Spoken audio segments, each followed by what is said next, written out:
Salve, salve, ionosfera, salve, salve, Brasil e humanidade. Eu sou filho do mato, eu venho da roça, o meu pai foi vaqueiro, minhas mãos é grossa. Alô, amiga dona de casa, vai passando o carro da banana prata. Mais um episódio do nosso Onde há agitação haverá propaganda. E hoje estou com duas queridíssimas que eu conheci por essas bandas virtuais. Lutadoras da terra, do alimento, do bem viver. Eu vou pedir para elas se apresentarem. Por gentileza, meninas. Camila? Você Olá, primeiro, Camila? Pode ser. Ok. Eu sou Camila, idealizadora do projeto Meninas do Dedo Verde. Né? É um projeto pessoal de transição de vida mesmo, de uma vida urbana, né, da vida que eu tinha para a vida que eu quero ter. Uma vida mais sustentável, mais próxima da natureza possível, mais ecológica, mais agroecológica, né? E no meu Instagram, Meninas do Dedo Verde, eu compartilho alguns hábitos que eu adquiri, que eu venho aprendendo, alguns produtos, né, algumas coisas que eu produzo, mais voltados para a área das ervas medicinais, que é meu campo de estudo, né, de pesquisa.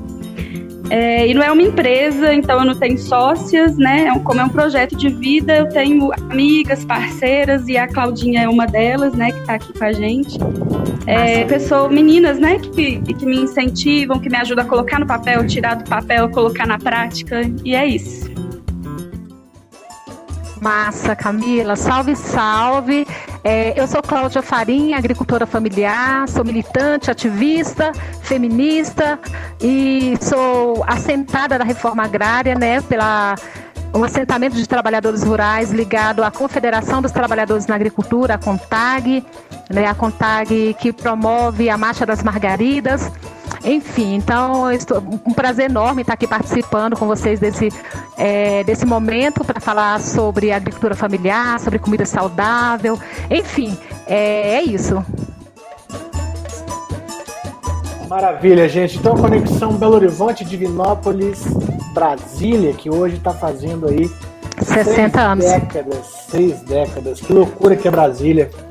Esse país, né, gente, ainda mais nesse momento obscuro que a gente vive, né, dentro e fora de casa, dentro e fora do prato, né, e dentro e fora da terra. É impressionante isso. Então, sobre esse papo nosso, né, eu queria a gente já começar abrindo essa porteira, aliás, derrubando essas cercas, né, não tem porteira para abrir. Vamos aí, Vamos falar um pouco, gente. Eu acho, isso é um cachorro latino? É isso? Nossa, é aqui namorada, gente. Como eu estou aqui namorada do Bem Querer, a gente tem, né, a Luna tá atrapalhando um pouco, né?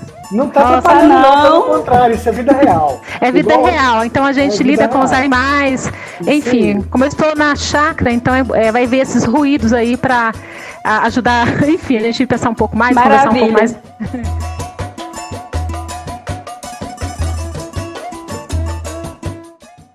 Que a gente chama de paisagem sonora, inclusive paisagem sonora.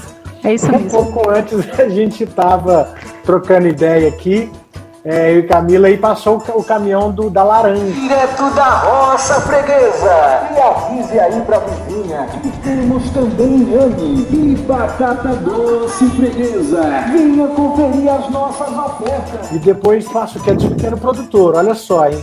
Vida real, gente. Muito massa. E depois passou o caminhão o caminhãozinho do biscoito. Delícia demais. Então, eu tenho um privilégio, assim, acho que é um privilégio que os barulhos sonoros, a gente vê que mais são os animais, né, galinha, cachorros, pássaros, canto dos pássaros, pouco a gente ouve essa questão desse ruído da cidade, né, que eu já morei na cidade, então incomoda um pouco, sobretudo nos feriados, né, costuma passar o carro do ovo, que é bacana, mas assim, aquele barulho, enfim, essa questão da poluição sonora da cidade, onde eu moro é um pouco diferente, assim, é mais tranquilo, é saboroso de ouvir, é gostoso de ouvir, na verdade.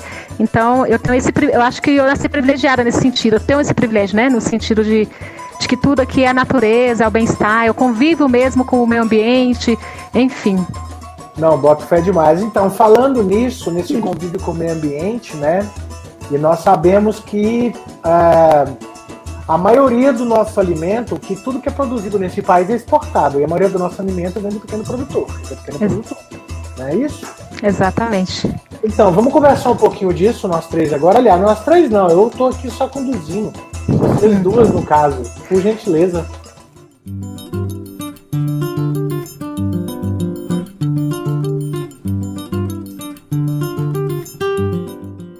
Então, é muito importante hoje, né, quando a gente acha que... Eu até tive a oportunidade de conversar com o Pontoni sobre a questão da alimentação saudável, né, que a gente precisa dialogar mais sobre isso e valorizar mais, né, porque assim, na minha concepção, a alimentação saudável não é só você ter acesso à alimentação saudável, né?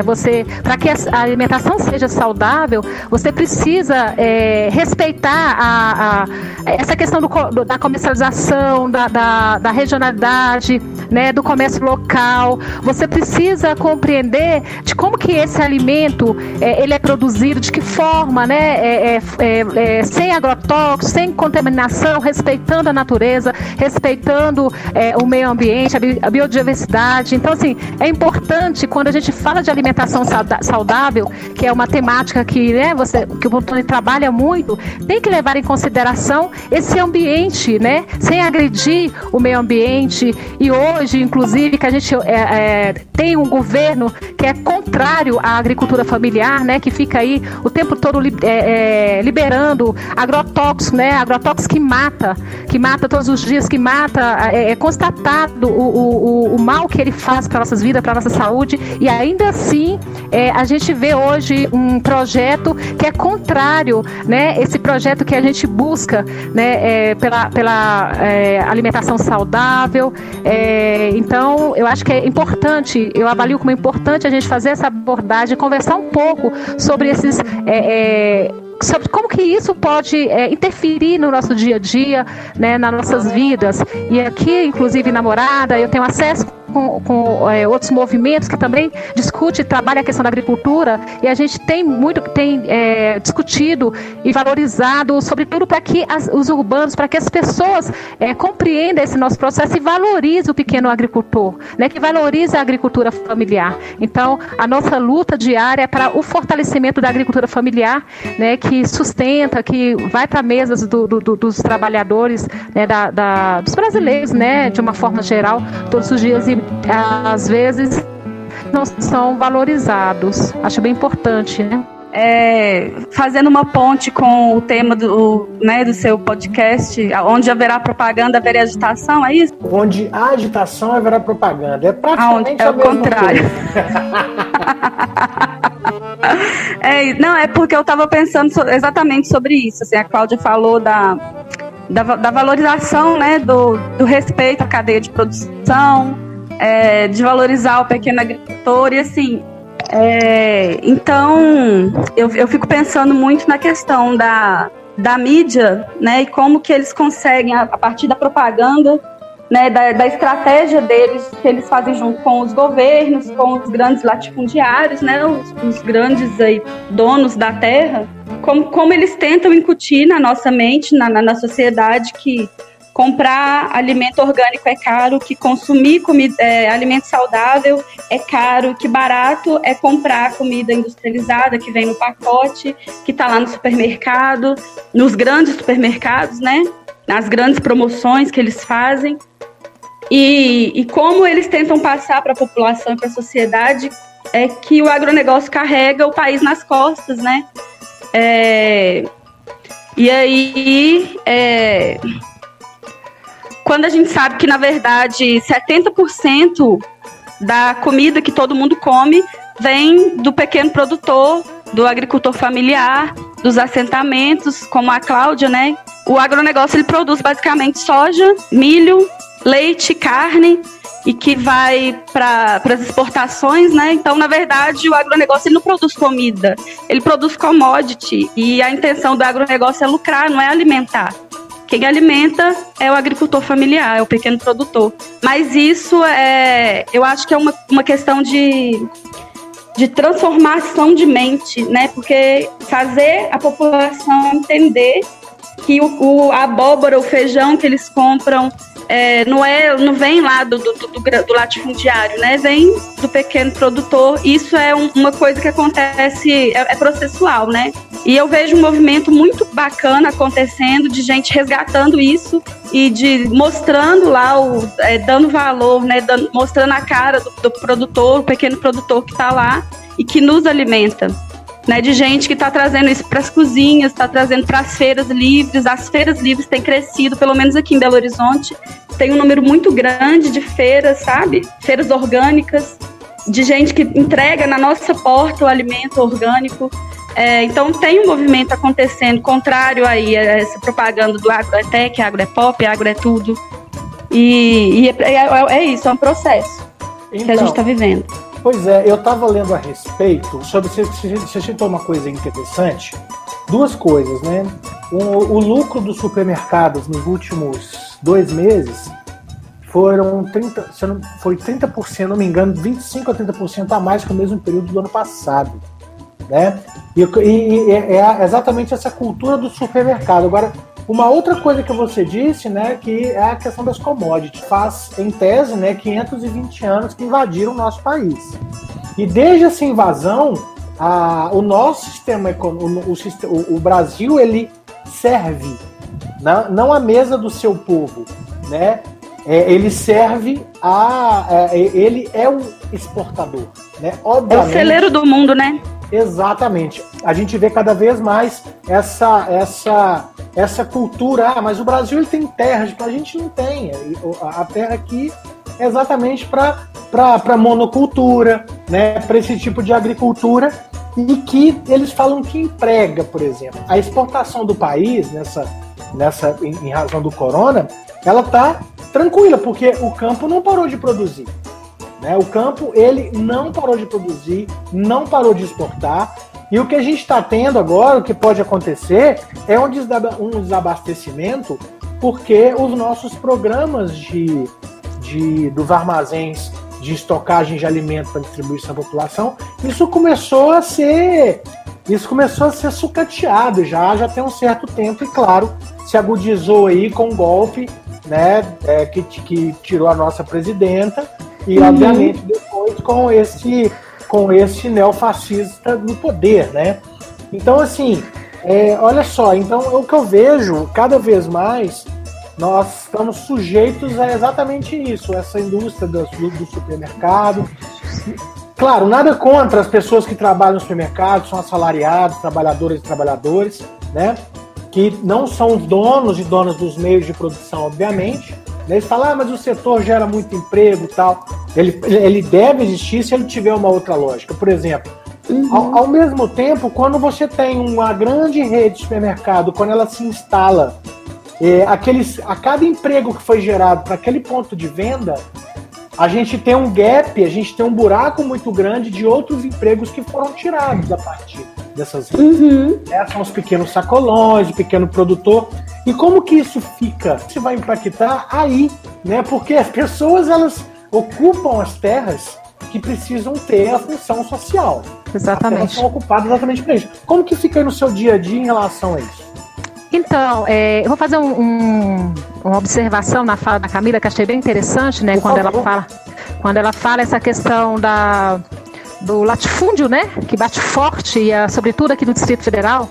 Né? Mas ao mesmo tempo eu quero trazer uma abordagem que eu acho bem interessante, e aí a partir da minha vivência enquanto agricultora, que existe também uma coisa que eu acho bem legal a gente fazer abordagem, uma visão, né, de muitos de romantizar a agricultura familiar, de romantizar a vida no campo, né? E aí dialoga com o que a Camila falou, que às vezes não valoriza o produto orgânico, não valoriza o produto da agricultura familiar, porque a visão às vezes é muito equivocada de que nós que somos agricultores, a nossa produção é tranquila, é fácil. E aí eu faço o link com a morada do bem-querer, que às vezes eu consigo colocar algumas coisas dialogando um pouco com o meu público lá, e às vezes acaba assim, passando essa imagem de que viver no campo é gostoso, é saudável, e na verdade é árdua a nossa vida, né? É bem difícil. Então precisa de fato, Camila, isso que você coloca, ser valorizado, o que a gente produz, né, na agricultura, precisa ser valorizado.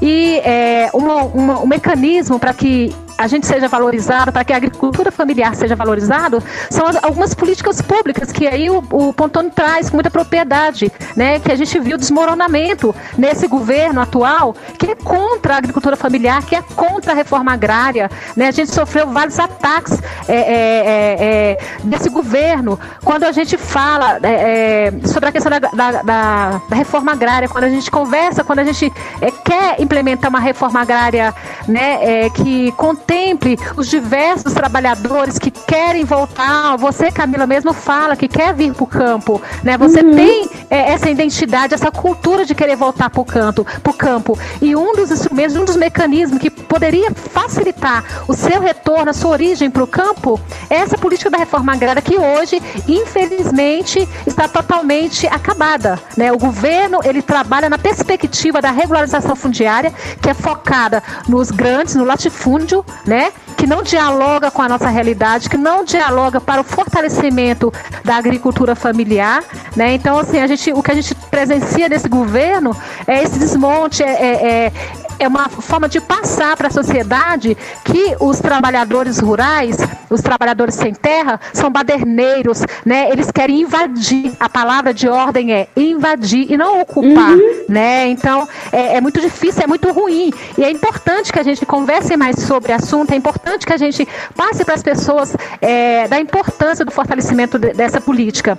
E uma outra coisa que pode também estar ajudando muito nesse processo, não foi falado ainda, é a valorização dos CSAs. Eu não sei no estado de vocês como é que vocês lidam com isso, que é a oportunidade da pessoa que não é da agricultura, do trabalhador comum, fazer parte da rotina, do dia a dia, né, do agricultor. E aí, quando eu falo dessa questão da romantização, acaba que as pessoas que compõem, que fazem parte dos coagricultores, né, que a gente chama, eles têm a oportunidade de vivenciar e valorizar o trabalho do homem do campo, da mulher do campo, né? Então, acho que é muito legal, muito importante, e é isso, a gente precisa, de fato, cada dia ocupar esse espaço, falar dessa importância, valorizar, de fato, a vida do trabalhador, da trabalhadora, porque não é nada, é difícil, e a gente precisa mesmo ser valorizado. E falar de comida, falar de alimentação saudável, perpassa essa valorização do nosso trabalho,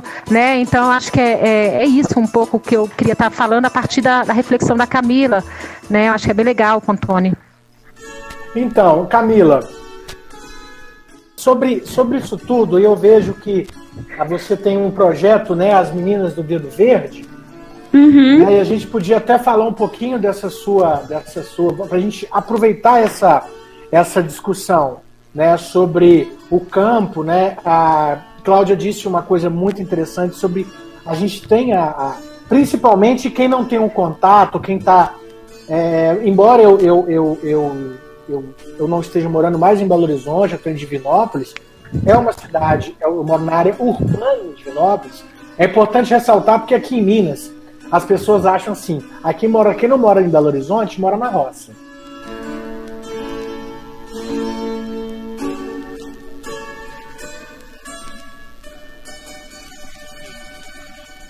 Né?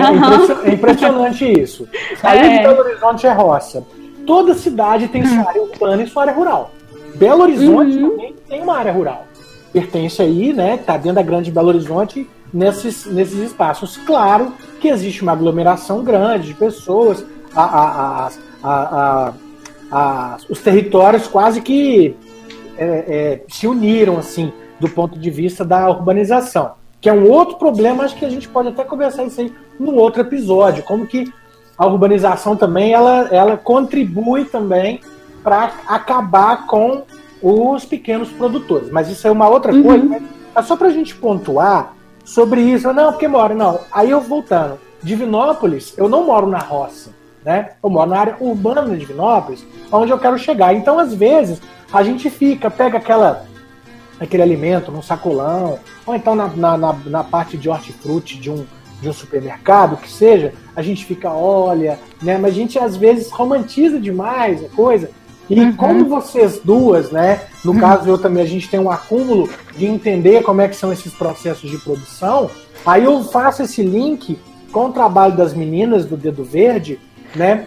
E aquela coisa, quando você pega, por exemplo, uma abobrinha, ou um chuchu, ou um tomate, em que você coloca a sua receita nele, né? A gente agrega, qual que é o valor que você agrega para além da gente aprender a fazer um refogado, por exemplo? Então, eu acho que eu queria falar um pouco, então, sobre a minha relação com a comida, né? Para chegar nisso aí que você falou. Assim, minha relação com a comida, ela passou sempre pelo campo da culpa, sabe? Muito pelo campo da culpa. Então, eu era uma menina desde sempre, desde criança, era considerada gorda, acima do peso, né? E hoje eu vejo que eu não era, né? Mas eu me assumi gorda porque me achavam gorda, né? Mas eu tinha só um corpo, uma estrutura corporal diferente das meninas da minha idade, né? Que eram sempre muito magrinhas e tal. E eu não era, nunca fui muito magrinha, mas eu também não era muito gorda. Mas me assumi gorda, então tudo que eu comia, eu sempre comia com muito medo, né? E assim, eu venho de uma casa que sempre comeu muito fast food, muita carne, né? Assim, pelo histórico da minha família, né? Minha mãe conta que quando ela era criança, minha avó dava meio ovo para cada, porque não podia dar um ovo para cada um. Porque não tinha condição de dar um ovo para cada um. E aí ela falava que comer um ovo inteiro fazia mal. Então dava meio ovo para cada filho, mas na verdade é porque ela não podia dar. Então, quando as coisas melhoraram para minha família, eles passaram a comer muita carne, todo dia passou a ter carne, porque não tinha, né? Era meio ovo. Então, passaram a comer muita carne. E quando eu nasci, passaram a comer muito fast food, pizza, hambúrguer. Então, eu cresci nisso. Era Danoninho, essas coisas, né? Maldito PT, né? Que permitiu minha família comer carne. Enfim.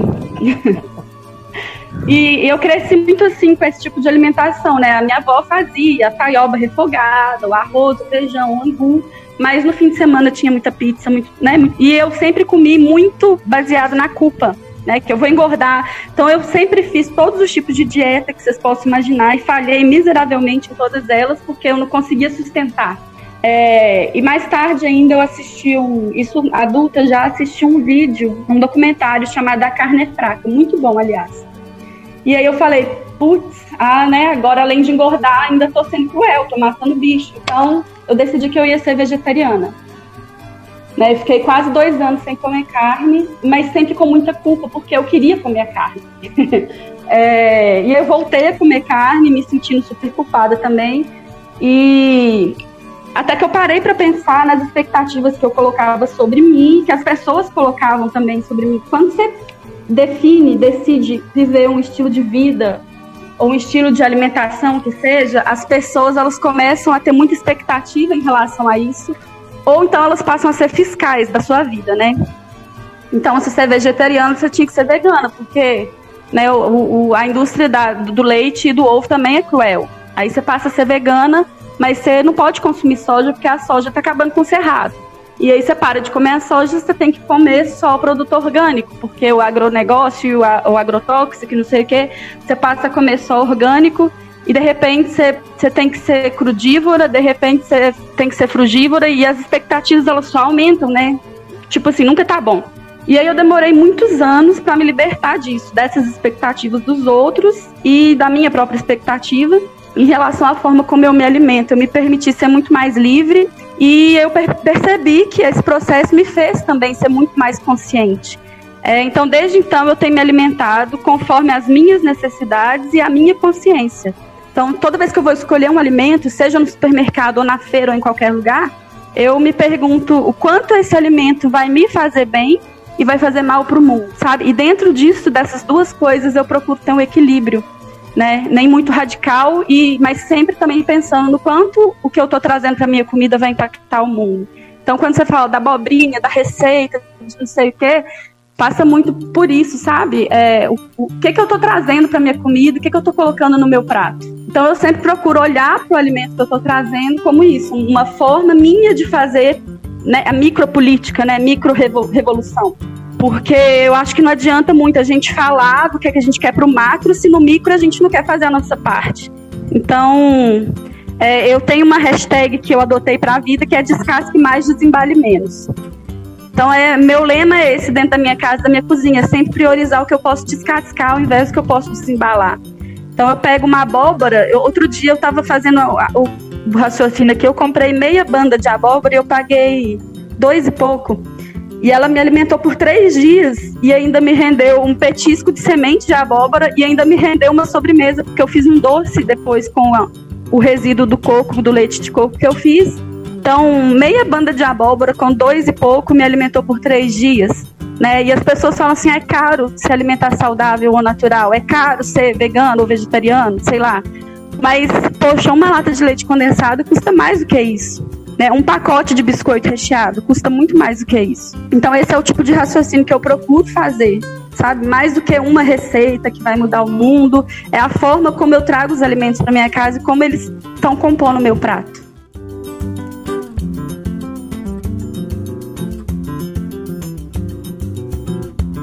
Então, aí é uma coisa que a gente, que é uma crítica que a gente faz aqui, pela esquerda, engraçado, né? Porque um dos fatores que medem a temperatura, digamos, do poder de compra do trabalhador e trabalhadora do país é a quantidade de carne que come. É o valor da compra do supermercado. Isso é para além do valor da cesta básica. O valor de compra da cesta básica está em outro lugar, claro. Né? Aí a gente entra, tem essa que é uma contradição, mas ao mesmo tempo houveram algumas políticas que aconteceram que foram muito importantes, que tem a ver exatamente com a segurança alimentar, restaurantes populares e também para alimentação escolar, né? Que o pequeno produtor, que o pequeno agricultor, né? Ele é responsável. Como que tem essa política hoje? Né? Porque se a gente, no nosso dia a dia, né, os trabalhadores e trabalhadoras não têm tanto acesso, preferem pegar o que está pronto, o que está congelado, que isso também, né? O desenvolvimentismo ele trouxe a possibilidade de eu também comprar um micro-ondas. E se eu tenho micro-ondas, eu vou querer comer comida hiperprocessada, porque eu não vou ter tempo para fazer comida, entre outras coisas. Não, eu vou aproveitar o quê? A praticidade. Então, assim, só fazendo essa abertura a partir do desenvolvimentismo, mas ao mesmo tempo entra esses novos atores e atrizes que são aí são da agricultura familiar, da pequena agricultura, que entra exatamente nessa questão. Como que o trabalho de vocês, Cláudia, aí do dia a dia, como é que vocês estão, como é que era antes e como é que está neste momento? Mas assim, a gente sabe como que está, mas é importante um relato de quem está à frente disso para poder nos explicar melhor. Eu queria fazer uma observação no que a Camila falou, né? Eu acho que assim, comer é fundamental para viver, né, Camila? Eu acho que você traz da forma como você coloca, da sua vivência, você traz essa concepção do que é de fato a alimentação saudável, né? Que o alimento que comemos deve ser bom, limpo e justo, né? Ou seja, tem que ser bom e que seja saboroso, né? Porque não é bom, mas tem que ter a questão do sabor. Deve ser cultivado de maneira limpa, né? Observando a questão se prejudica o meio ambiente, se prejudica a saúde, aí vai para além dessa questão dos agrotóxicos que você trouxe muito bem na sua fala, e que deve também valorizar o pequeno agricultor, né? Que deve valorizar os agricultores familiares. Então acho que esse conceito, essa concepção que você trouxe do alimento, da alimentação saudável, perpassa por todos esses caminhos. E aí, Pontoni, fazendo um paralelo, inclusive, Camila, eu achei bem legal quando você fala da taioba, né? Você falou num determinado momento da taioba, e aí eu valorizo muito também essa questão das punks, que hoje, aí eu falei um pouco da romantização, mas também falo um pouco de como que os punks, né, esses alimentos, eles estão sendo também, hoje está a questão do modismo, né? Então, o que a agricultura tradicional, nem vou entrar nesse mérito dos assentamentos, mas mais voltando para a agricultura tradicional, sempre valorizou e sempre esteve, isso sempre, essa alimentação sempre esteve na nossa mesa, né? E hoje, por isso que é importante a gente estar conversando, e hoje está resgatando um pouco e valorizando essa cultura, né? Das punks. Mas assim, Pantone, em relação às políticas, e você falou do PAA, né, que é um dos instrumentos bem importante para a gente, assim, eu posso afirmar, né, e aí eu participo do fórum do campo unitário, né, existe esse campo unitário agrário no âmbito do Brasil, e aqui no Distrito Federal é um fórum que agrega todos os movimentos que fazem a luta pela terra, a CONTAG, o Sindicato dos Trabalhadores Rurais do DF, o MST, a FETRAF, o MATR, então assim, todos os movimentos que fazem o debate, né, em prol da agricultura familiar, da reforma agrária, a gente senta, tem esse fórum específico que a gente dialoga um pouco, e a gente percebeu, né, o que a gente está retroagindo, né?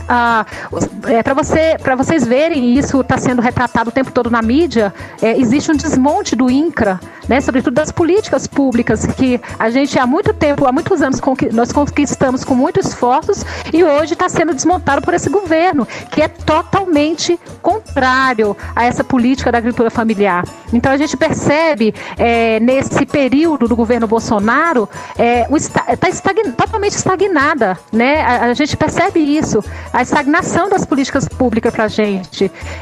O assentamento que eu moro, ele tem um pouco mais de 5 anos. Então todas as políticas que nós recebemos foi nos governos do PT. Passou esse período, a gente não consegue ver avanço, a gente não consegue compreender por que assim, parece que o que a gente percebe, e essa análise é uma análise muito, uma análise macro, inclusive, e a ideia, o que o governo quer passar, o que eles querem fortalecer, exatamente, eu falei no início, que é a regularização fundiária. O que significa isso pra gente? É você pegar os latifúndios, pegar os grandes, por exemplo, aqui em Brasília, que a gente tem muito, regularizar a propriedade deles, entendeu? Para que não haja mais reforma agrária. É triste falar, mas assim, eu não consigo perceber, eu não consigo visualizar, né, a política, o andamento, a continuidade da política de reforma agrária nesse governo. Isso é muito sério, porque, por exemplo, aqui em Brasília a gente tem inúmeros acampados em condições subhumanas, né, com essa questão do coronavírus.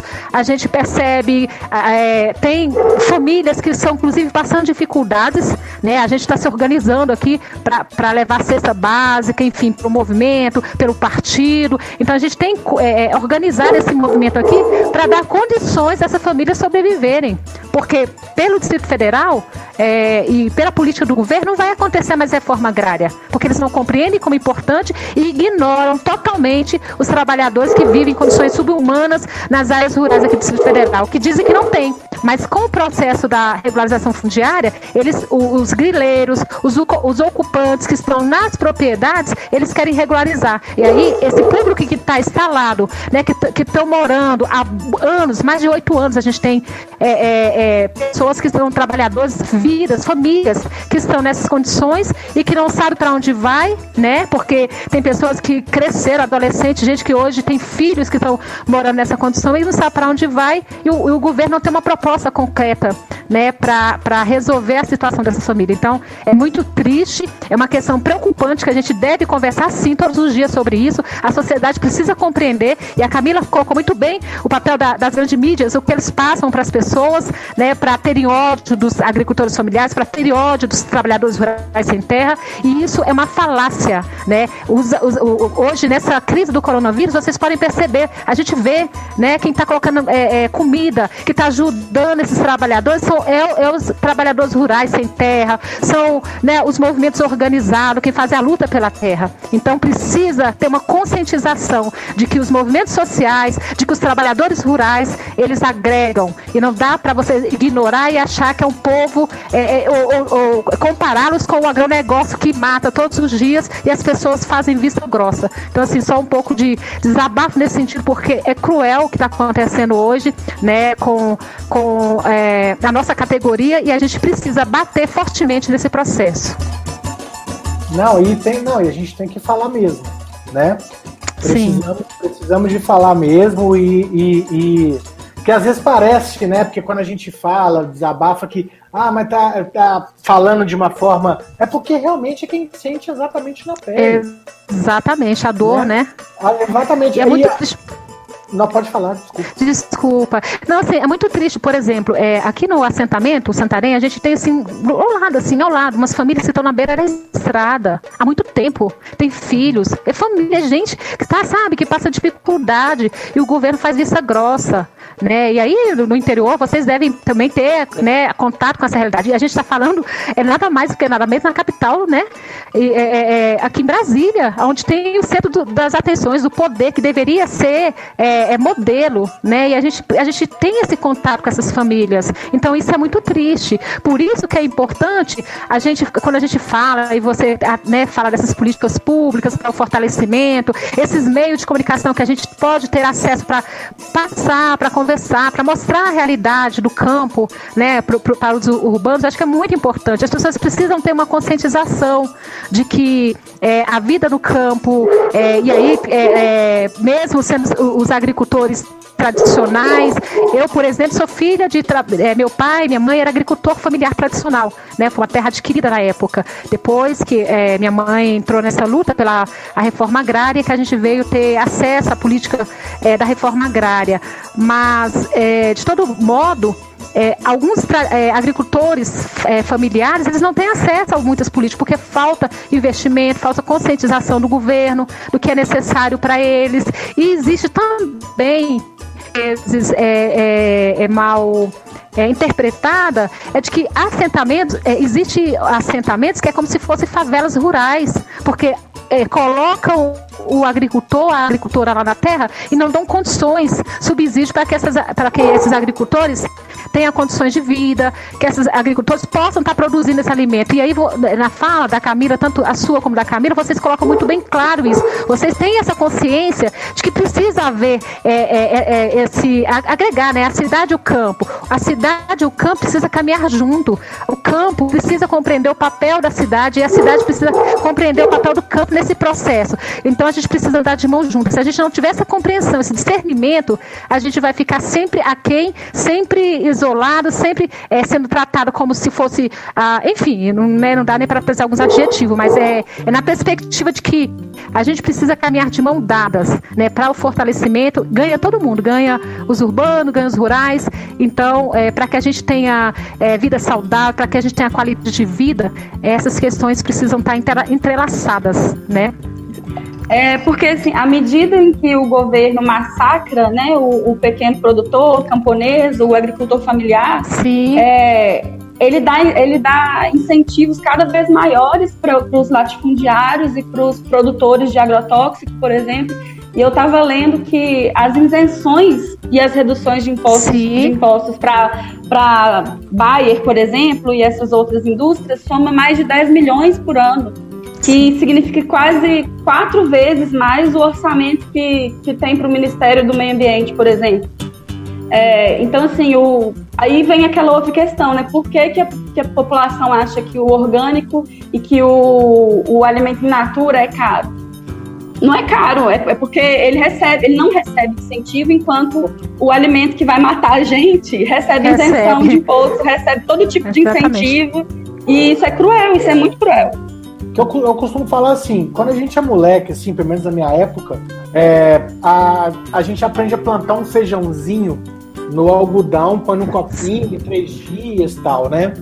Aí eu lembro de uma professora minha de história, lá no Estadual Central, em Belo Horizonte, a Verenice, ela me falou uma coisa assim: eu acho mais importante do que quando você estava aprendendo como que nasce o feijão, é a mão daquela pessoa que plantou o feijão.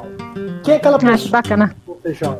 Né? Quem que é aquela pessoa? O que vai ser colocado para esse feijão vingar?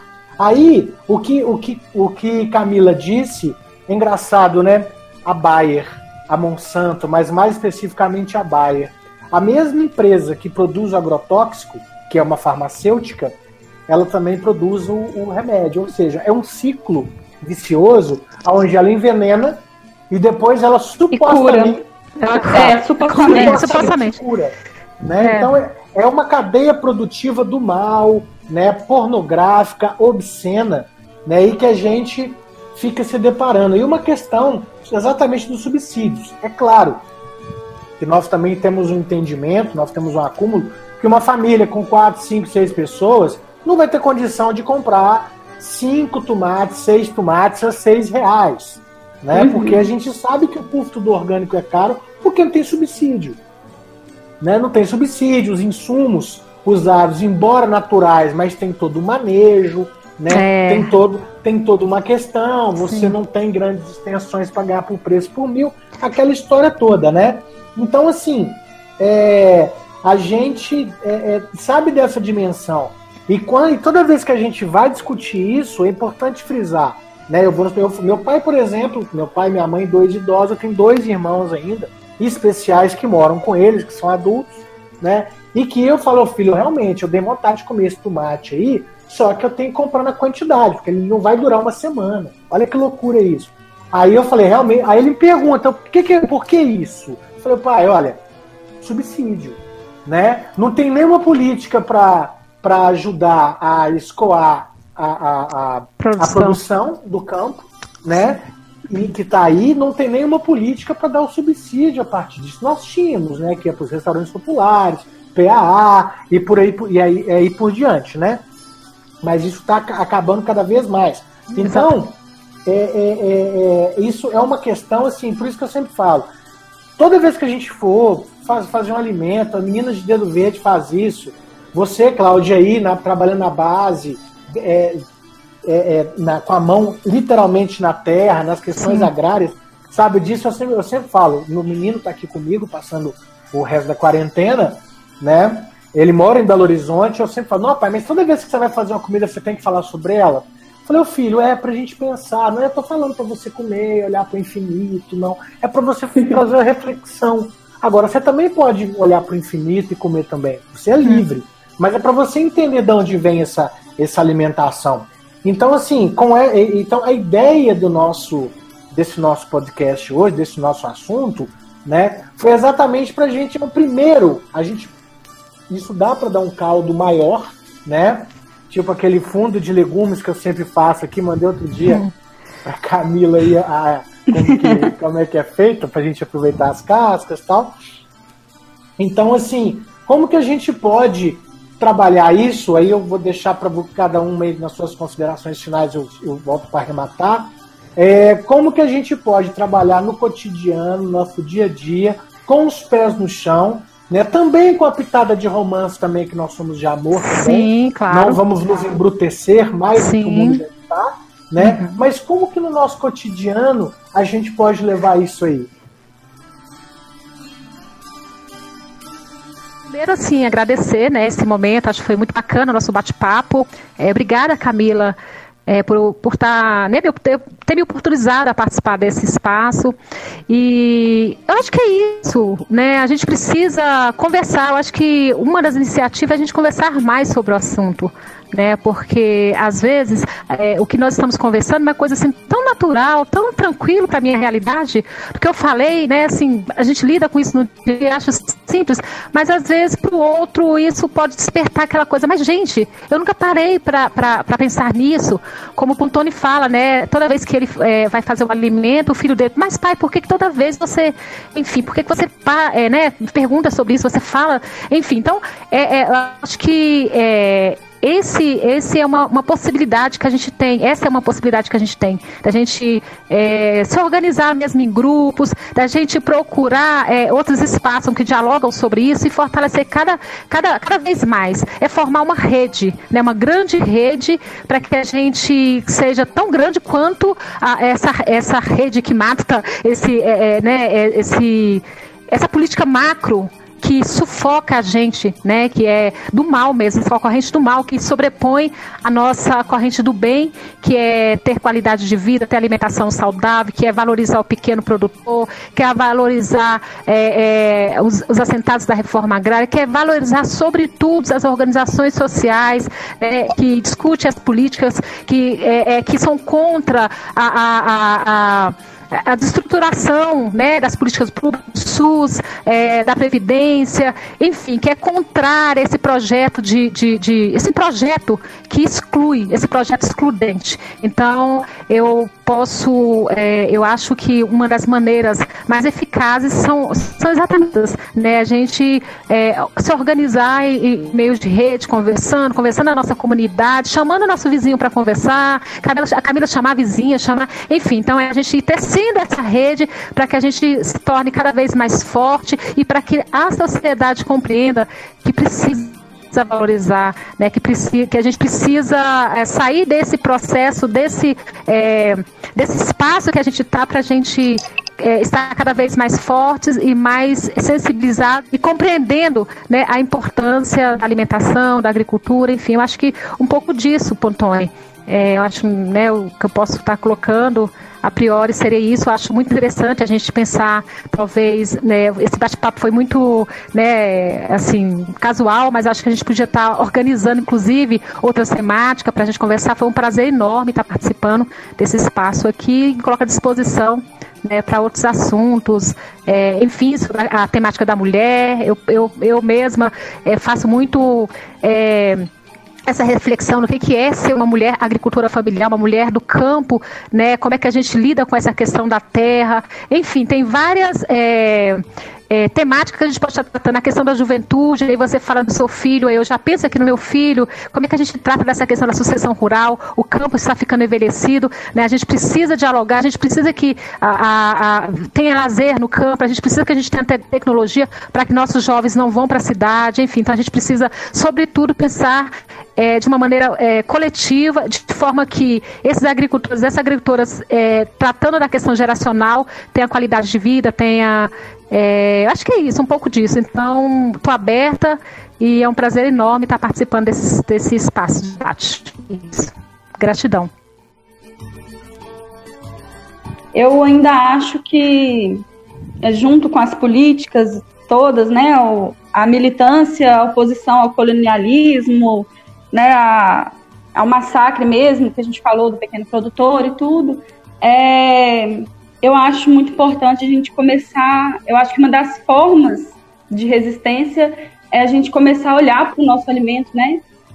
Como a gente já falou, de onde que ele vem e tal, mas começar a olhar ao nosso redor também, né? E ver que muitas vezes o espaço urbano ele pode ser um espaço de produção, que o nosso quintal ele pode ser um quintal de resistência, junto com a nossa cozinha, né? E começar a olhar as ruas, sabe? A comida está em todo lugar o tempo todo e a gente, às vezes, só consegue ver a comida na prateleira do supermercado. Então, por exemplo, eu saí outro dia, tive que resolver uns problemas na rua, estou em quarentena, estou dentro da minha casa, não estou trabalhando e tal, mas eu tive que sair outro dia e eu voltei para casa carregada de pimenta rosa e de urucum, que eu catei nas árvores, sabe? Que tem por aqui. Então, tem comida, sabe? Eu vivo no centro, né? No centro de Belo Horizonte não, mas eu vivo próximo do centro de Belo Horizonte e tem aroeiras carregadas, a gente está, inclusive, na época, tem aroeiras carregadas de pimenta rosa, mas as pessoas não conseguem olhar para cima e ver, sabe? O que está lá. Então, a maioria passa e não sabe que é aquela pimenta que ela compra no pacotinho. Ou urucum, a pessoa passa do lado de um pé carregado de urucum e não imagina que aquilo é o coloral que ela compra no supermercado, né? E outras coisas também. A área hospitalar aqui de Belo Horizonte cheia de mangueiras, sabe?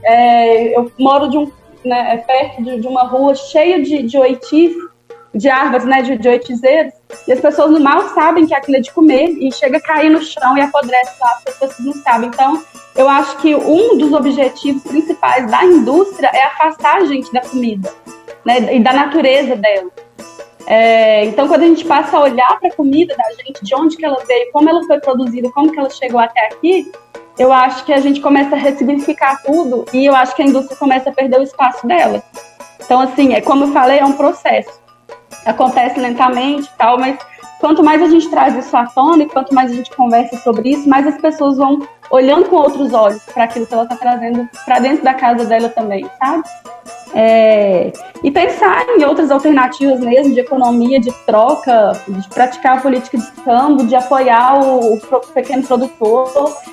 Aqui em Belo Horizonte tem gente que trabalha com hortas, né? Hortas urbanas e vendem aquilo que elas produzem. Belo Horizonte, inclusive, é uma das referências em agroecologia urbana, tem uns projetos muito bacanas acontecendo aqui, né? Tem um projeto que chama Trilha Agroecológica. Então, assim, tem muita coisa bacana acontecendo no espaço urbano também e que pode aproximar a gente, né, dessa comida, desse campo, né? Não está distante da gente, está perto. Então, acho que é isso, é olhar, é conversar, é debater, é militar e é observar também, é olhar para aquilo que a gente está comendo. Não, gente, maravilha. E assim, no início a gente conversando, é o carro de som, é o cachorro, é isso mesmo, isso é a vida real. Né? É a vida real. E você citou, por incrível que pareça, você citou Aroeira. Eu, além de agradecer mais uma vez a vocês duas, e vamos estreitar aí os laços para a gente produzir mais conteúdo e compartilhar. Legal. Eu me lembrei de uma música de Vandré, e nós vamos encerrar com essa música aqui, de Vandré, que é Aroeira. Vim de longe e vou mais longe.